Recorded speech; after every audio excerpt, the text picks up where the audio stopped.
So my playground was basically the outdoors. You know, when I wasn't in school, I was out in the neighborhood exploring nature.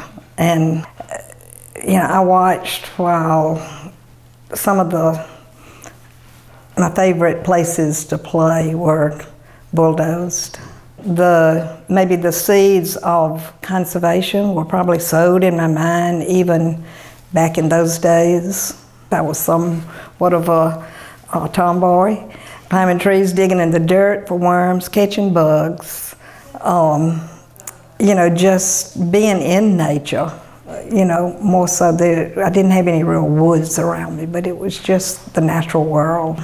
During that time, a friend of ours that lived in Beaufort, which was the town close by, was very instrumental in starting a land trust in that area. Nothing against developers. I mean, you know, we certainly need people to develop the things that are needed in the businesses, but it needs to be done in the right way. And St. Simon's back in those days was pretty much a big village. Everybody knew everybody. Growth was slow. What a wonderful spot this was. You know, it's more than a place. It's a real community, and I think that was unique. And at social events like cocktail parties, anything, I would tend to corner the local politicians and talk to them about the possibility of a land trust, and they were usually like, a what? Because nobody really understood that concept. You know, with every tree that went down and every building that went up, you just realized that this was only the beginning, that it was going to keep going in that direction if something were not done to make people aware of what they were losing, because we live on an island. An island is finite. Once it's gone, there's no more. You know, my older daughter, she said, we need a logo. We've got to have a logo. It needs to be a round logo so that we can make decals, so that we can put these decals on the cars. So she paid my daughter, I think, $25 to design the logo. So we launched in 2000. We were a land trust. We had no land. But that fall, we were given a small piece of land that most people do not even know exists. It's over between the Coast Guard station and those houses, the cottages that they call. It's a narrow strip of land, but it does have frontage on the ocean.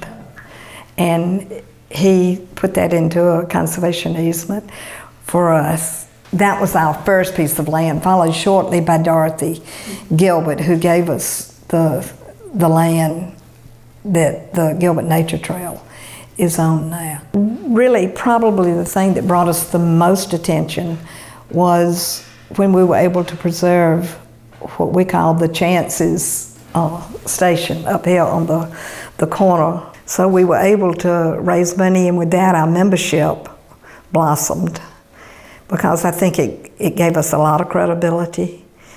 People realized that we could make things happen. The oyster roast, we also wanted to do something that was more of a friend raiser than a fundraiser. And it turned out to be very successful. I heard one lady say to me, that's the best party on St. Simon's. So, you know, I think people really enjoyed just the camaraderie and learning a little bit more about the land trust. It's mind-boggling to me now to go to one of our oyster roasts and see 1,200–1,300 people there, and the number of restaurants and volunteers that support that. It's just a cross-section of everybody that loves this island and wants to support the land trust. And, you know, that's very heartening to me. It's very touching, really. It it takes a village, you know, to make things happen. And, you know, that's certainly been true with the land trust. You know, we couldn't have done this without the support of so many people, not only, you know, their finances, but their volunteers. They're getting out and working these events. You know, we've had so many people over the years that have, a lot of them that are no longer with us, that have been instrumental in making this organization a success.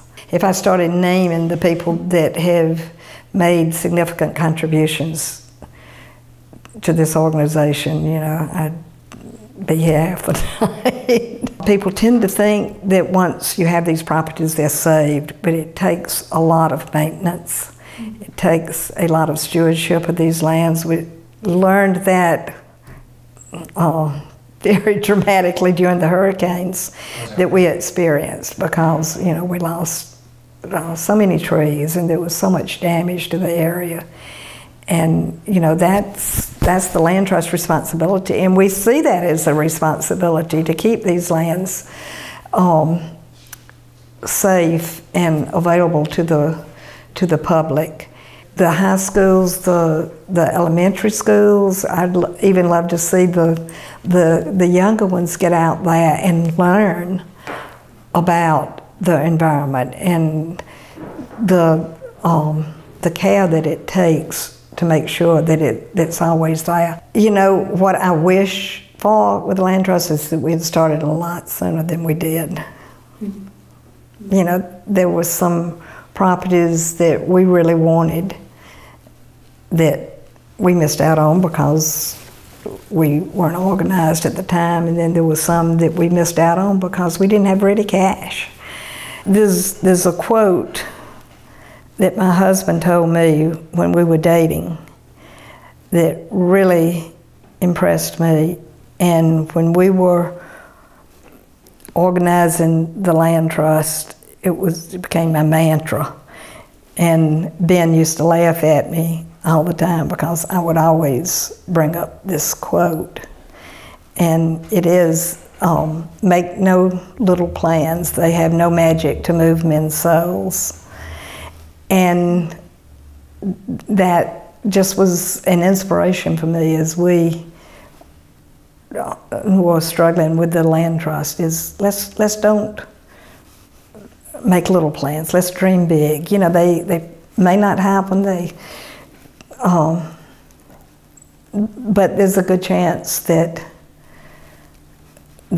if you dream big, you'll get a lot further than you would have otherwise.